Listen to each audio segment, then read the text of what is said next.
ఈరోజు హరీష్ అన్న గారు ఎమ్మడి మా నిరంజన్ అన్నమడి వస్తుంటే ప్రాజెక్ట్ కట్టకముందు సర్వే చేసినప్పుడు ఇదే దారిలో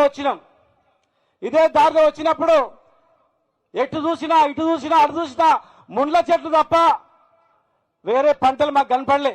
ఎక్కడైనా చెరువు ఉంటే చెరువు కింద అక్కడ కనిపించేది. ఎంత ధరనా అంటే 1,00,000, 2 లక్షలు, 3 లక్షలు అని చెప్పేది అంతే. ఆ రోజు అనుకున్నాం, అరే ఇంత సారవంతమైన భూమి ఉన్నా, నీళ్లున్నా, నదులున్నా, మన కళ్ళ ముందర ఉప్పొంగి సముద్రంలో కలిసిన ఈ పాలకులు, ఈ దరిద్రులు ప్రాజెక్టులు కట్టక మనల్ని వలసబోయేటట్టు చేసిండ్రు, మన బతుకులు ఆగం చేసిండ్రు కదా. తెలంగాణ వచ్చింది, తెచ్చిన నాయకుడు ముఖ్యమంత్రి అయిండు, ఇలా వెంట ఉన్నటువంటి నాయకుడు ఇరిగేషన్ మంత్రి అయిండు. మనం బాగు చేసుకోవాలని చెప్పి కన్నా కష్టాలు పడి ప్రాజెక్టులన్నీ కంప్లీట్ చేసుకున్నాం. ఇంకా నీళ్లు రాలే, మోటార్లు ఫిట్ చేసినాం, ఆన్ చేసినాం, ట్రయల్ రన్ అయింది, ప్రాజెక్ట్ రిజర్వాయర్లు కంప్లీట్ అయినాయి, ధర భూములు పైకెక్కినాయి. ఎక్కడ చూసినా ₹1 కోటి, 30 లక్షలు, 40 లక్షలని. భూమి లేని వాళ్ళు కూడా అన్న నాటేయడానికి పోతే కూడా ₹50 ఎక్కువ, ఇవాళ ₹1000 ఇస్తున్నారు, మేము బతుకుతాం ఇక్కడనే, ఇక వలసవం బతుకుతాం అనేటువంటి భరోసా కలిగించినాం.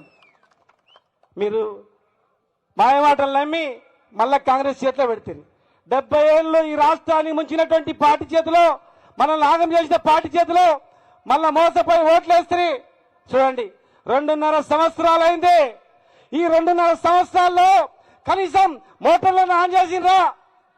కేఎల్ఐ ఈరోజు మాట్లాడతారు, పాలమూరు రంగారెడ్డి జిల్లా ప్రాజెక్టు జూరాల నుంచి తీసుకురాలి. జనవరిలో అయితే జూరాల ఎండిపోయింది, కానీ ఇవాళ ఇక్కడ మనం పంపింగ్ చేస్తా ఉన్నాం. ఈ రోజు కూడా కనీసం ఈ సన్నాసులకు ఇంత జ్ఞానం కూడా లేదు. అరే జనవరిలో ఎండిపోయింది, ఇప్పుడు ఇక్కడ పంపింగ్ అవుతున్నాయి, కనీసం మేధావులు కూడా మాట్లాడట్లేదు. ఆన్ చేసిన పంపులు బంద్ అయినాయి, ఆన్ చేస్తే మొత్తం రిజర్వాయర్లు నిండేటివి, అవి ఆన్ చేయలేదు. ఎస్ఎల్బిసిలో 6 మంది ఇరుకపై లోపల శవాలు ఉన్నాయి, అది కూడా తీయక చేత కాలేదు. ఇరిగేషన్ మంత్రి మహబూబాబాద్ జిల్లాకు వస్తే మొత్తంలో పంపులు ఉనిపోయామంటే కనీసం తొంగి కూడా చూడలేదు. వీళ్ళ ఈ రాష్ట్రాన్ని బాగుపడే చేసి వీళ్ళ మా జిల్లాను బాగు చేసేది ఒక్కసారి ఆలోచన చేయాలా. ఇలా రైతులు ఎంత గోస ఉంది, రైతులు కన్నీరు పెడతా ఉన్నారు.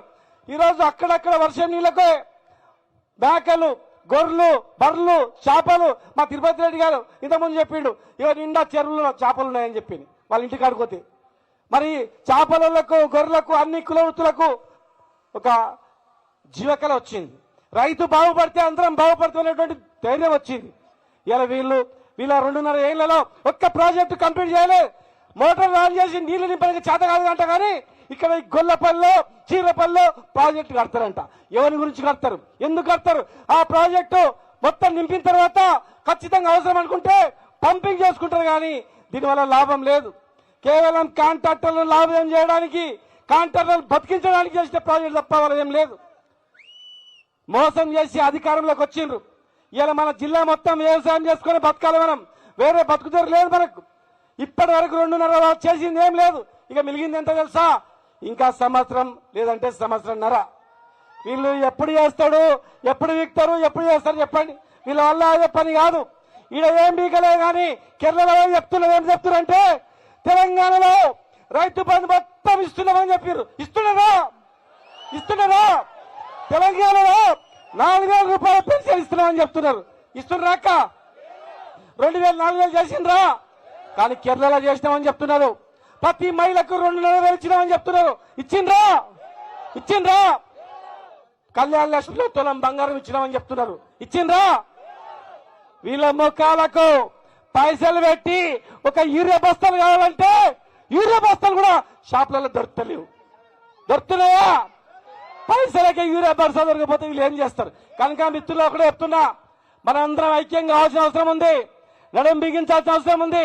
మన గురించి రేయింబగలు కష్టపడినటువంటి కేసీఆర్ గారు, హరీష్ రావు గారు, కేటీఆర్ గారు, నిరంజన్ రెడ్డి గారు, లక్ష్మణరెడ్డి గారు, మేం ఖచ్చితంగా ఈ జిల్లాను బాగు చేసేది ఈడ వేదిక ఉన్నటువంటి నాయకులు మేమే.